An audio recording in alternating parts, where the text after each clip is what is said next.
magandang araw po sa inyo lahat. Ito po yung lingkod ay si Freddy, no? Sa YouTube at Pilipino sa America Vlog in YouTube. And if you haven't subscribed yet, please do subscribe right now. And it's all free. Just press the red button below so you will be connected to my channel and subscribe and put the notification bell so that every time I could have a new one, you could be properly informed. And at the same time, make some comment regarding this matter. It's very challenging, guys, for you to know an update on cases arising from our President Bongbong Marcos Jr., who is making a good a job on the economy as well as for the security of the nation. Okay? And please also share this video to your friends and family circle, including your within your community or barangay there in the Philippines as well as here in America and some in Canada at the same time in Australia and some parts of the world too, most especially the overseas Filipino workers. Okay? Now, ang sabi ito ni Maharlika, okay, balik na naman tayo kay Maharlika kasi tuloy-tuloy ang kanyang vlog sa paninira sa ating Pangulo. Ngayon, sabi niya, President Polboronic takot sa drug test. Takot nga ba? Okay, paririnig ko sa inyo kung bakit hindi na kailangan pag-aksayahan at itong challenge ni Rodrigo Duterte na dating Pangulo ay marinig nyo kung ano ang talaga. Kasi nagpa-drug test na si, cocaine test nung before the election. Ito ay report ng Rappler na credible, di ba? Credible ang Rappler. Okay, let's see. Para sa post-cocaine-using presidential candidate, Ferdinand Bongbong Marcos Jr. on Tuesday, November 23, says he tested negative for use of the illegal drug. In a statement, Marcos says he took the test even if he doesn't feel he was the one being alluded to by Duterte. Marcos says he tested negative for cocaine on Monday, November 22. He submits his results Tuesday morning to the Philippine Drug Enforcement Agency, the Philippine National Police, and the National Bureau of Investigation. Hindi pa siya presidente noon. Marcos says he supports the call for all elective aspirants to take a drug test to ensure that no elected leader is into illegal substances. But while the drug test addresses the accusation of cocaine use, Marcos did not answer Duterte's accusation that he is a weak leader and a spoiled child. Duterte earlier rejected an alliance with his daughter Sara's Lakas CMD party supposedly because of Marcos. Although Marcos is running under Partido Federal ng Pilipinas, Sara will be his running mate. The older Duterte... Yan ang nagpapatunay na hindi niya na kailangan magpa-drug test dahil before the election, during the campaign period, ay napatunayan hindi siya gumagamit ng cocaine. Kasi cocaine test na binigay na drug test Cocaine test. At yan ay nakukuha dito sa Amerika, pag nagpapa-drug test kami, ay urine test ang ginagamit. Yan, common yan. Tanungin nyo. Ikaw ba, Maharlika, nagpa-drug test ka na? Mukhang sabog ka parati. Kaya dito, ilang beses ako nandun ako sa Chicago, may palipat-lipat ako ng employer. Palipat-lipat ako. I keep on transferring from one place to another, from one facility. Dito sa Amerika, pag tinanggal ka ngayon, bukas pwede ka mag-apply ulit. Tanggap ka na naman, pwede ka mag-resign, lipat ka naman doon sa kabila, ang kapitbahay. Tatawid ka lang ng kalye. And you could apply for a job. Ganun kadali dito sa Amerika. Okay?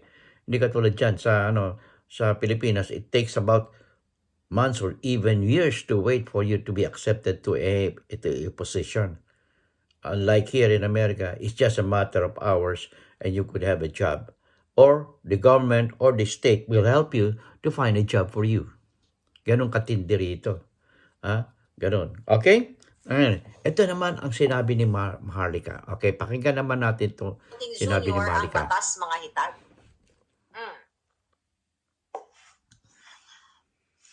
Madam Maharlika, okay, 1 million. Federal. Oh, I love it and I hate it at the same time. You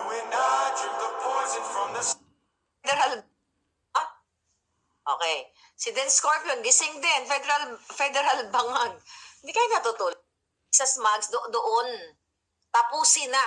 You know, imagine mo, after 30-something years, naalala ko yung mga salitang yan.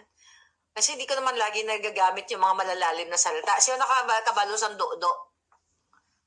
Bet no lang, balan mo do ga? Ayan. Sabi ni Palangga, dapat ikaw ang magpa-pulburon test. Bakit naman ako magpupulburon test? May naghahamon ba sa akin? Bakit nagpupulburon ba ako? Nagpupulburon ba ako? Bakit hindi sikoting ka? Excuse me, Nagpupulburon ka, nung ikaw ay nasa Cebu. Sige, ipagpalagay na natin. Sige. Galing ka ba sa Cebu? Bigyan ka na ng ano Palangga.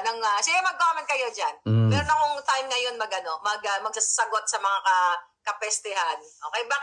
Bakit quiet si Sandro? Yan, isa pa yan. Dapat i-test din yan. Do is like gorgor. Diba? Now you know. We have a new word. Ganyang katindi ito si Maharlika, mga kaibigan, mga kasama, mga kapalangga. Okay, mga kapalangga, dyan sa Iloilo. Mga kapalangga, dyan sa Bacolod. Okay? Ganyan ang ni Maharlika. Ngayon, hindi napatunayan ni Maharlika. Katulad ng video na sinasabi ni dating Pangulong Rodrigo Duterte. At itong si Maharlika, sabi meron daw silang video na ipapakita. Asan ang video na nagpapatunay na gumagamit si Pangulong Bongbong Marcos ng cocaine? Wala. Kaya inaway niya si Senator Amy Marcos. Bandang huli nagkasundo na naman sila. Kasi nagalit siya kay Amy Marcos dahil hindi mailabas yung video na gumagamit si Bongbong Marcos Jr. ng cocaine. At nang una kong sinabi na pinatunayan ko na report ng Rappler in 2021, nagpa-drug cocaine test si Bongbong Marcos and it result to negative. And that's more than enough para pagbigyan itong hamon ni Rodrigo Duterte at ito si Maharlika na pinipilit. Kasi ang ginagawa nila ay sistema ng China propaganda. Make the false news into reality or a truth accepted by the people. Bine-brainwash nila kayo. Pinag-iinit nila ang inyong mga damdamin. Ito ang mere fact na ang Pilipinas ay malakas ang ekonomiya dahil sa ginawa ng ating Presidente Bongbong Marcos Jr. na pag-ikot-ikot sa buong bansa at sa ibang lugar yan sa mundo, dito sa mundo. Okay, what are the results? So many investors are coming there in the Philippines. They are already there.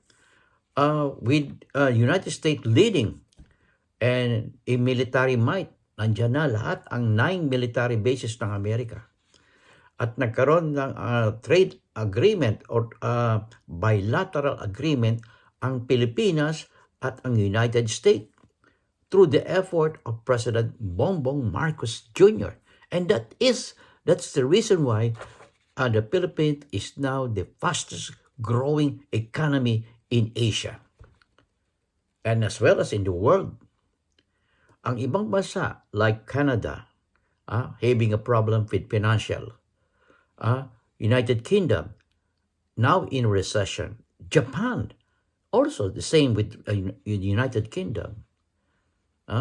So there are so many nations and also the African nations, some of the African nations are in trouble and having a recession.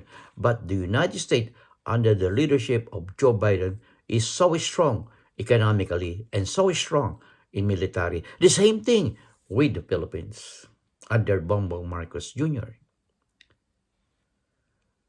Yan ang ginagamit ng taktika. And China is a losing country too. Most of its citizens are now in mass exit to China, to other countries, most especially here in America. Because number one, immigrant ka rito ay mga inchik eh. Mga inchik, they don't like there in China. They want it here in America. And That's the reason why. Yung kumokontra kay President Joe Biden, look at the economy of America. It's very strong. Right? Yeah, it's very strong. Sinasabi niyo matanda na, pero hindi. Magaling ang utak. Magaling pa rin ang utak ni President Joe Biden. And Kamala Harris is at standby for just in case something happen. You cannot say, and Joe Biden is very good. Joe Biden is very good. See? He pushed the American way of living up, and above. Okay. Ngayon, sinasabi ni Maharlika na si President Bongbong ay drug addict. Ano ba ang mga early sign or warning sign that someone is an addiction to a certain substance like cocaine? Sometimes like yung kanyang pupils ay napakaliit. Tapos yung kanyang minsan ano siya, mahinang kumain o malakas kumain. Yan ang mga signs. Kung nagwe-weight loss or nagwe-weight gain, hindi naman mataba si President Bongbong Marcos Jr. Tapos parating naka-long sleeve. Long sleeve o talagang tinatago yung kanyang kamay. Nagti-t-shirt lang kung minsan kadalasan si President Bongbong Marcos dahil mainit eh. Di ba? Nakikita ninyo. Tsaka kung paano siya mag-speech. Ang haba ng speech niya. A person addicted to a certain drug could not deliver such speech. At nakita ba niyo na tumutumba? Katulad ni Digong Duterte na madalas tumumba. Pag-aate ng mga ceremony. Ilang beses na analalayan si Digong Duterte. Kasi gumagamit siya ng fentanyl. Masama ang epekto niyan sa katawan ng tao. Sinasabi niya na it is prescribed by doctor. But even prescribed by doctor, ay nakaka-addict yan. Yung fentanyl. You could make a research on the use of fentanyl. How dangerous it is, that drug. Okay? Sabi niya, it's mapapansin nyo na medyo tumutuloy ang laway niya. No? Sabagay, it's a sign of being elderly. Ganyan ang mga sign. Tsaka parati siyang ganyan. No? Yan. Kasi ang mukha ng gumagamit ng fentanyl, namamaga ang mukha. Namamaga. Ganyan parati siya. Ganyan. Namamaga ang mukha ng mga user ng fentanyl eh. Tsaka makikita nyo, ang mga drug user ay madaling magalit. Agitated agad. Agitated. Yan. At kung ang kanyang speech minsan is slurred speech, katulad ni Digong, hindi maintindihan ang kanyang mga salita. Tagalog na nga, hirap na hirap pa eh. Bisaya, the same thing. Hindi nga siya maka-English ng dire-diretso using only the legal parlance ang ginagamit niya. After that, balik ulit siya sa Bisaya o Cebuano. So that is the sign of a person is addicted to a certain substance. Okay? Now, sasabi nyo, the drug test. Walang panahon ng ating Pangulo para sa isang drug test. Makipaglokohan sa inyo. Ay, chief executive, bababa sa standard nyo? No way. Maraming dapat asikasuhin ng Pangulo, most especially when it comes to economic matters.